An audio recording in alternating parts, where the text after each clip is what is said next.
Welcome to the TryPod, where we break down the NRL every game, every week from a punting perspective. It is the NRL Finals Week 1 recap live with just Winnie barbecuing alone. Clarkey was at the UFC today, so I'm just going to discuss what I've witnessed over those 4 finals games.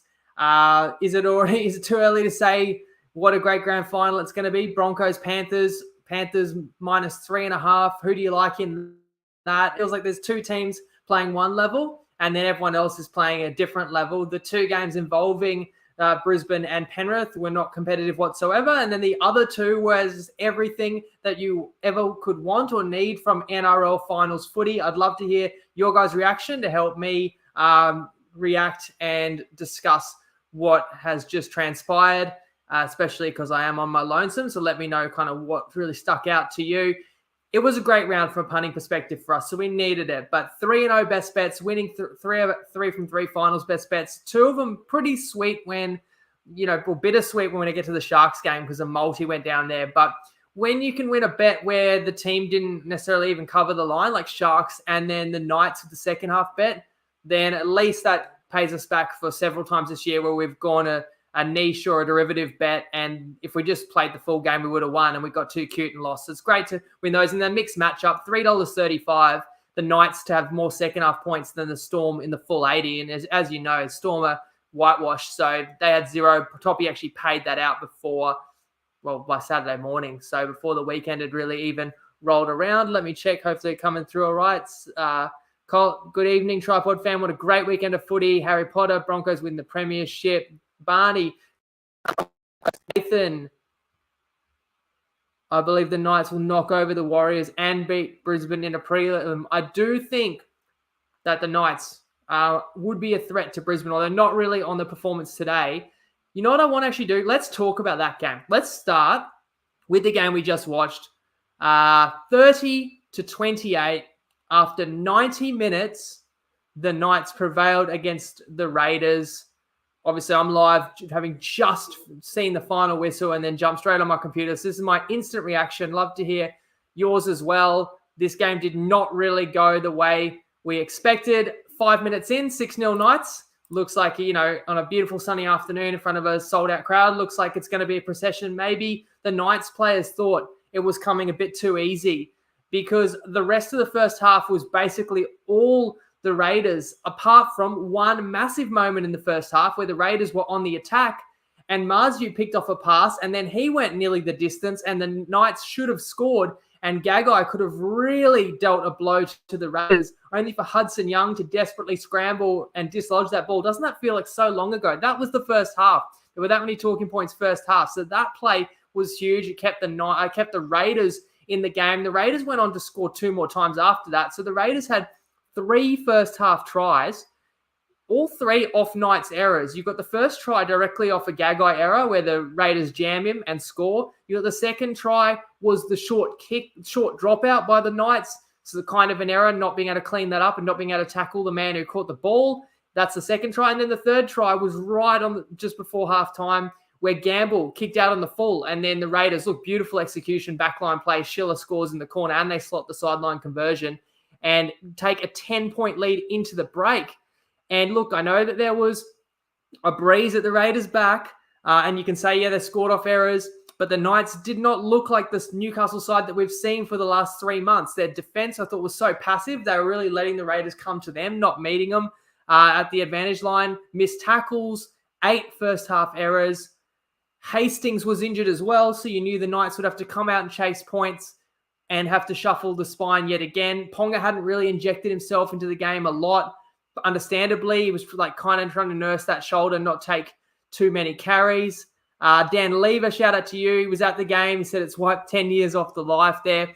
So I'm thinking, boy, over to you, Adam O'Brien, second half.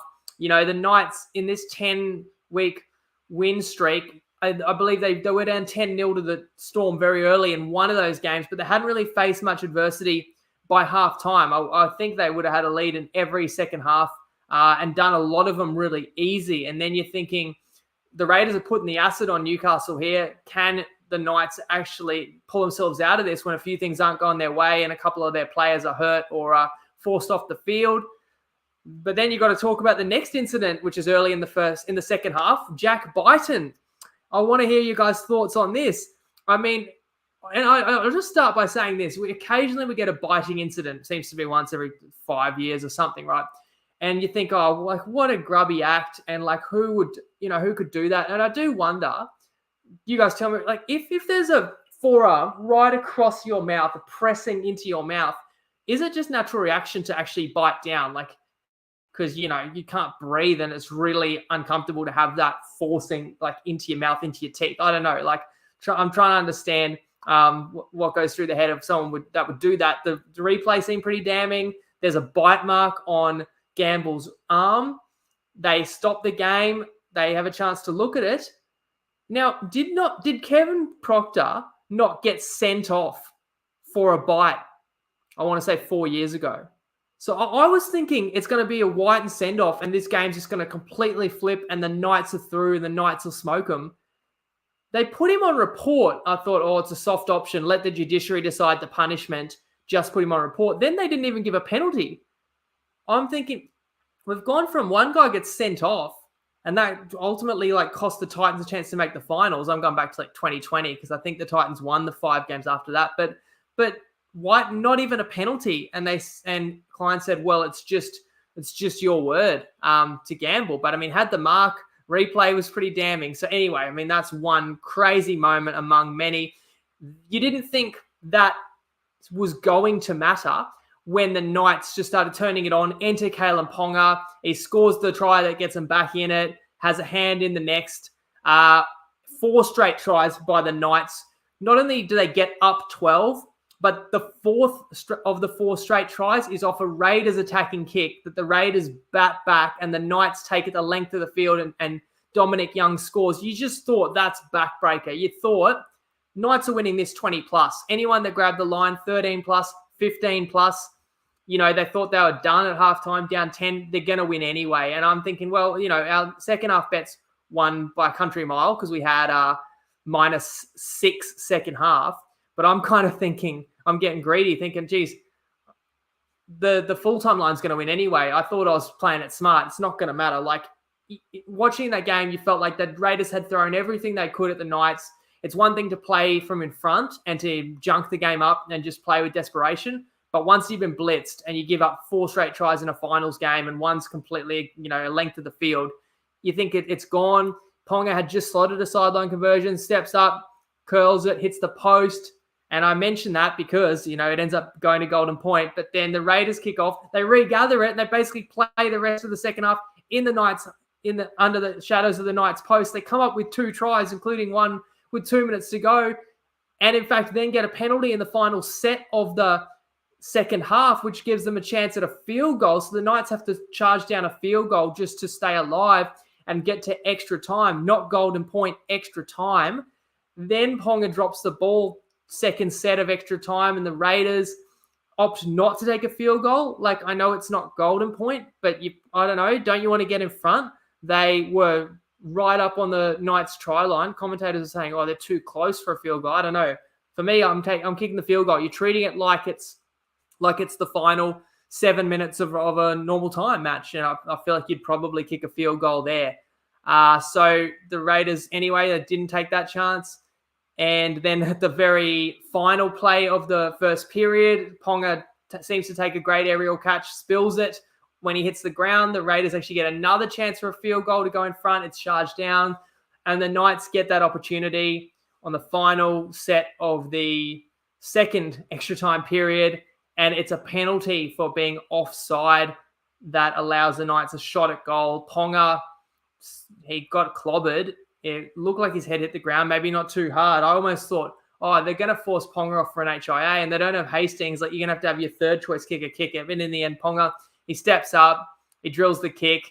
Even then, the Knights flapped at the ball about 4 times trying to retrieve the kickoff, but they just were able to get on it and survive and get through. And the other winner of the day really was New Zealand after being battered yesterday by Penrith, which we'll get to. Watching these two go to war, I guess bigger win for New Zealand would have been if the Raiders pulled the outright upset, because we all know the Knights are capable of a lot more than Canberra. But still, for the like I said, the injury to Hastings, see how that comes out in the wash, but also just the energy that was expended and playing this on the final day of the weekend, while the Warriors are already in their recovery, that definitely is going to factor into the match next week, which I won't get to. But wow, that was crazy. Let's zoom all the way back now. Appreciate the comments coming in. John says, I think the Knights will go on and beat the Warriors at home next week. Look, I think we can all agree the Knights will have to improve a lot on today if they're going to win any more finals games. But, I mean, crazy win. And congratulations to the Knights for fighting back and ultimately doing just enough. And again, thanks to them for winning our best bet. Now, if I rewind all the way to Friday night at Suncorp Stadium, Broncos Storm, where my best bet was Storm under 18.5. So if I just check the maths there, we got under that with none put on the board by the Storm. Why did I start with Pappenhausen? Because that was brutal. That was heartbreaking. That was once the result was already decided. He got on early. Was it Tonamapea? I think forced off the field for a HIA. So then they slotted Meaney in the centres. Pappy comes on. When the HIA was passed, Pappy came off, but on again later when they're chasing the game. And man, what a horrendous run, because we know what he's battled through to get himself back out there and how hard he would have had to work, not just on his rehab, but on his fitness to be match fit, to be worthy of being picked in the Storm team. He would have just absolutely pushed his body through incredible barriers to get here. And then, it goes down and you're instantly thinking the worst. And so the good news is that it probably could have been worse, because when he went down shattered and clearly, in so much pain, I instantly thought ACL. Then when you see he's grabbing around his ankle, I'm thinking he's torn his Achilles. Those are going to have you out for a year. So we're in the finals now. That's 2024 gone. But a broken ankle and perhaps not a compound fracture that was feared means we could actually see him play next year. There's worse injuries you could have. So I'm trying to find a silver lining there. Obviously, we're hoping the best for Pappy because he's such an exciting player. We got to see some flashes in his return to first grade this year. But that's so tough. And that just added injury to insult, really, for Melbourne after they got pumped by Brisbane. But if I go back to the start of that game, it was only 6-0 to Brisbane after 38 minutes. It was super intense. You could feel that the intensity had lifted for the finals. I think the Storm were almost happy probably that Brisbane got a penalty late and just took the two, and that the Storm would go in at halftime only down 8-0 because on the way to possession and pressure that Melbourne had absorbed, they were still in the game at 8-0. And that's what Melbourne's game plan was, to keep it low scoring, to keep it a grind. And then you've got players like Pappenhausen, but also Munster, Hughes, Grant that can come up with a moment. So that's what Melbourne was hoping for, but the moment was taken by that man, Reece Walsh, really. Just given a little bit of an opening after a repeat set in attack. He scores. Brisbane brings the ball back off the kickoff, gets a penalty on the goal line. Walsh again has the defense terrified and dishes an assist to Ricky. And suddenly it's game over. It was 8-0 and you blink and it was 20-0 and that's it. And the Storm were gone. So right there was also my same game multi, which is why it wasn't a perfect weekend. Same game I didn't get up, and my 11-1, which combined with AFL had every leg win except for one, which we'll get to in a second. But my same game, I went neither team to 24 and Brisbane 1-12. So, when it's 8-0 half time, if it's a grinding game, you're a real hot chance of getting there. But Brisbane was just too good, too dominant. It's the same guys that I've talked about so often this season. It's like Carrigan and Haas are just absolutely unstoppable. Melbourne had nobody that could handle them. As we say, we win the best bet. We win the mixed matchup. It gets paid out early. Now that Brisbane have looked so dominant and cruise into a prelim and get fortnight off and get to play at Suncorp again, I want to ask you guys the question. Kevy copped a bit of flack after Brisbane lost that final regular season game, gave up the minor prem, rested everybody. Like, now, what do you think? Was it worth it? I know they could have had their cake and eaten it too. If Brisbane played the first team in round 27 and risked that they wouldn't be as fresh as Melbourne, I think it's fair to say, when you see the difference between these sides, Brisbane would have still won anyway. But the way they've won means they're super fresh, and they looked, flawless on Friday night. So I'm interested. Should in retrospect, has Kevy pulled the right string there, right rein there? Because I think you got to do what gives you the best chance to win the premiership, and I think Brisbane actually did that. And Brisbane has a red hot chance to win the premiership. However, there was a team that played the next day that looked just as good, if not better. But a word on Melbourne, I think, they're bruised, they're hurting, they're heartbroken for Pappy, but they earned a right to get 2 shots and they earned a right to play at home in the finals. And they're going to play a side that's also battered and bruised and wounded as well. Let me move. As we see the comments, Kevy is a star. Kevy made the right decision. It's worth it if they win the prelim. And Barney, Broncos 13 plus in the prelim, and the GF, who cares about the minor prem. So there you go. So nobody's criticizing Kevy right now, that's for sure. Panthers Warriors, biggest storyline was before the game. Johnson injured in training. That's devastating. But I want to talk about Penrith in this game because we take for granted how good they are. They were ridiculously good. I mean, they destroyed the Cowboys last week. The Cowboys were trying to get into the finals and made them look like reserve grade. And they came out here and just gave the Warriors no opportunity in this game, really. And when I say we take it for granted, like, they've lost rep players each season after they've had great years and made the grand final. And after winning the comp, you lose Matty Burton and Capewell. And then you win another comp and you lose Kikau and Coruscant. And you play a finals game, you lose Luai. Like, people can have their opinions on Luai. He's played the last 2 or 3 years of Origin. He's played the last 2 winning grand finals. Like, he got Samoa to a World Cup final. Like, you can't. And Tungo's been awesome this year as well. And both those guys weren't in the team for Penrith. Like, you can't take players of that caliber out of many sides, if any sides.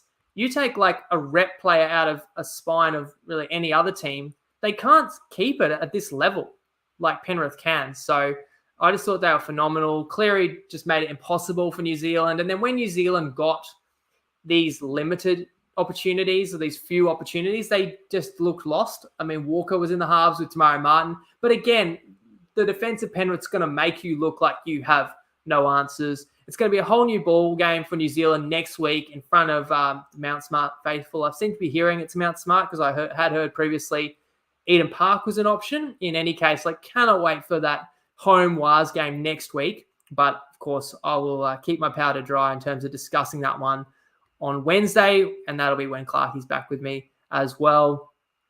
John says Penrith are a juggernaut. Fill-in players stand up, sign of quality team and great coaching. Absolutely agree. And Barney talks about the form of Val Holmes. Don't know what you're talking about there, Barney. Now, what about this game? This is the last one to discuss. And again, this is everything that you want in a finals game. Classic NRL finals game. Roosters 13, beating the Sharks 12. So my best bet was Cronulla plus a half a point in the first half. I love getting that half a point with an underdog, especially if I believe the underdog is going to win. No, I didn't have strong conviction, but I think if you believe better than 50-50, even if it's 51, 52%, and you can get a plus a half, especially in 40 minutes of footy, where the probability of the scores being level after 40 in a low-scoring game, I think is 10% right there. So then you're kind of already at your 60% expected value or winning outcome. So you can have that confidence, and that justifies the best bet for me. And in fact, Cronulla led 6-0 at halftime. And I think we should just relive this game. So I just want to go through some of the crazy moments in this game and throw them out in the comments as well if I miss any or what else stood out to you in this game. McInnes scored, I thought. I know it wasn't obvious, super obvious, and it's a tough call for the ref, and they can never overturn those ones where the players are all flocking to the ball to try and hold it up. I just thought balance of probability from the angles I saw, as if no part of the ball hit the ground. Maybe McInnes, because he wasn't sure, was too honest, got up and didn't get up celebrating and remonstrating enough. Anyway, thought the Sharks would possibly denied a try early. When the Sharks did cross for the opening try, Katoa even ran it closer to the sticks. Trindle steps up to take the first conversion, not Nico Hines. Shanks the kick from basically in front, and this is a week after he missed from in front against the Raiders. So that's a bit of a what the hell moment. And as we all know, the final score, that's we've got to mention that one again. I'm sorry. I felt like the Sharks were let off a couple of times in the first half by Roosters obstructions. There was a Roosters try called back for an obstruction. There was another time where the Roosters looked like they could build pressure and then error in executing their attack, and it's a penalty, goes the other way, because I think the penalty count was like 3-1 at halftime, but 2 of the penalties were obstructions run by the Roosters attack. So other than that, I would say Cronulla had the better of it first half and like played with great intensity and led 6-0.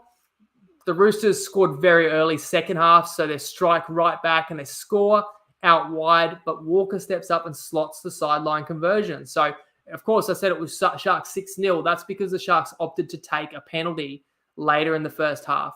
But again, they'd already left 2 points on the table. Walker made no mistake, 6-all. The pivotal moment in the game is then after a Sharks line break, and Teddy's made a cover tackle, and he's on the ground, and it's a cynical tackle on Hines, who probably knew what he was doing, and tempted Teddy, baited him into it, and Teddy's sent to the sin bin, and that's the key there. Like, it's 6-all, but Teddy's in the bin. So Ali'i didn't come out in the second half because he had a concussion. Billy Smith had gone sent for an HIA, and Manu succumbed to the calf. All these backline players were off the field at the same time in a team that's playing with 12, because, as I said, Teddy's in the bin, Sandon Smith is your fullback.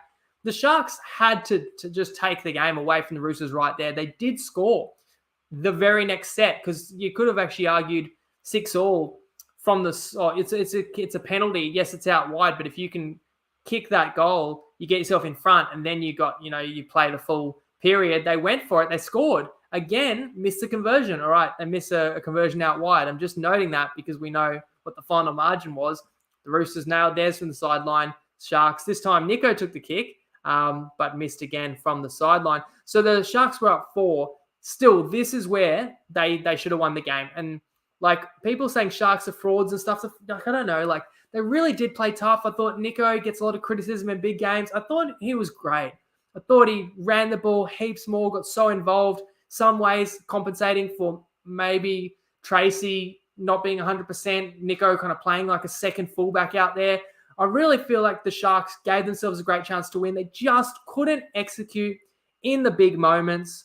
And the perfect example is when the Sharks they made a couple of line breaks. They were tearing the Roosters apart, as you should, because the Roosters had shifted Wong out to the centers, and like, they're at 6s and 7s with the amount of backline players that were unavailable all at the same time.